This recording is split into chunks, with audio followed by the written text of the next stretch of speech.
Hello, everyone. In this video, we're going to look at example 2 from the notes on section 2.6 on the derivative of inverse functions.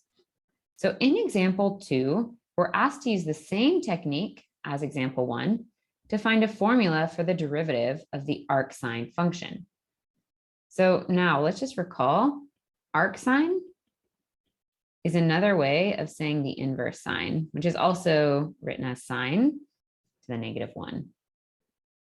But what that means is that the inverse f to the -1 of x is equal to sine of x. So this means that if we compute the sine of the arcsine of x, the output will be x. Again, inverse functions undo each other. The arcsine is the inverse of the sine function. So now we have a formula that we can play with to get our hands on the derivative of arcsine.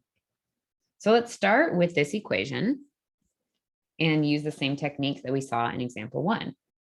So recall in that example, when we had this equation relating the function of interest, in this case, arcsine, with x, we can now compute the derivative of each side. And I'll write that down. Let's compute derivative with respect to x of each side.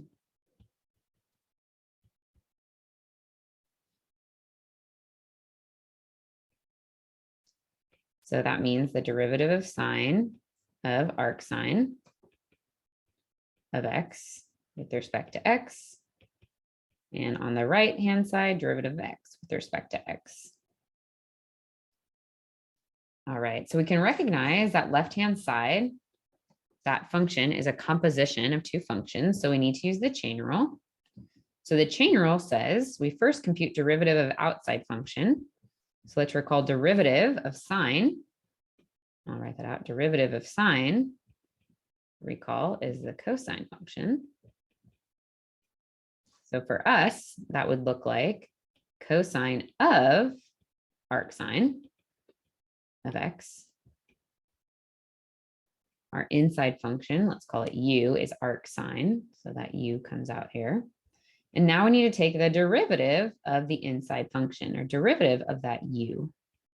So now we're having derivative of arcsine with respect to x is equal to, well, that right-hand side is just 1. Derivative of x is just 1. Awesome. So now we see this derivative pop out that we want to get our hands on. So we need to isolate that derivative. So to isolate, we divide both signs by cosine of arcsine of x.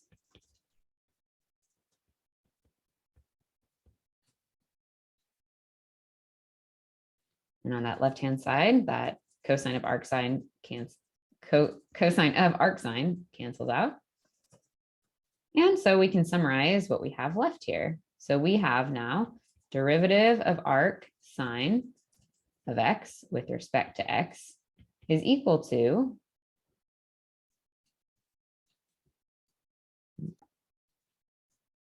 is equal to 1 over cosine of arcsine of x.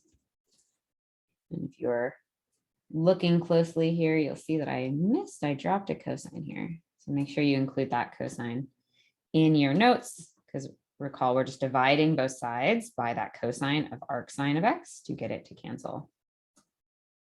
All right, so far this is looking good, but maybe not as clean as we want it to look.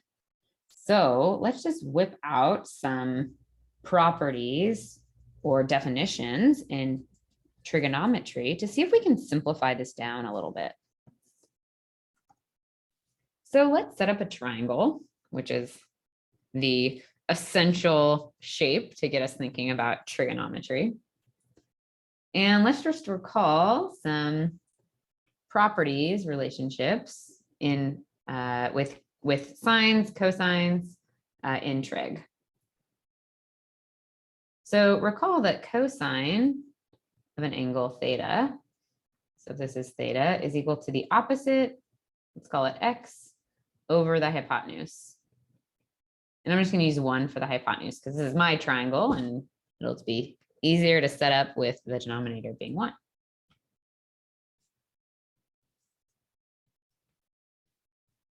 Oops, I even got us started. I even need to review my own trig. Sine is opposite of x over 1. Cosine of an angle is equal to adjacent, so y over 1, or just y. So then the inverse, or the arc, sine and cosine, does the opposite. So that would mean the arc sine of x is equal to theta here.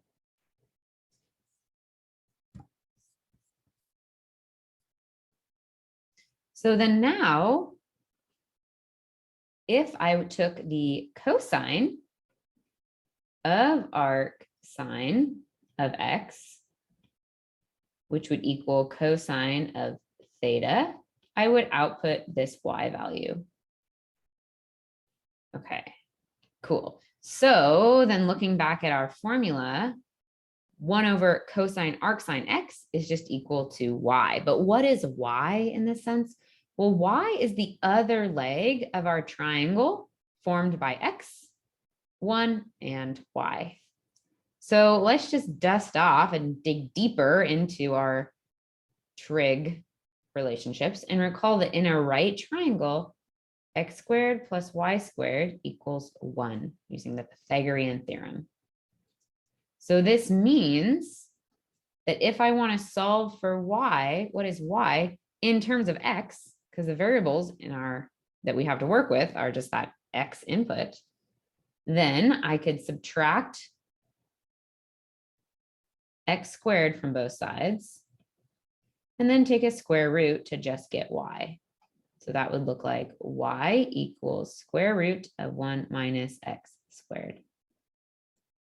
So what does that mean? That means that our derivative of arc sine is equal to 1 over square root of 1 minus x squared, because that is what we just found for y, which is the cosine of the angle that is the equal to the arc sine.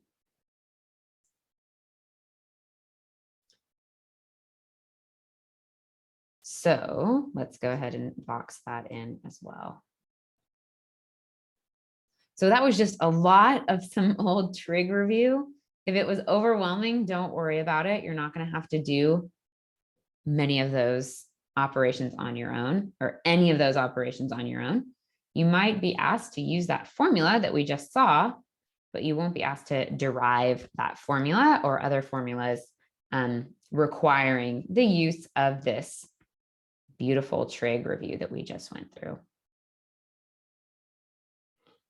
Okay, so in the next video, we're going to see this formula again when we summarize some derivatives or formulas for derivatives in these boxes below in the next video. So thank you for watching and your hard work.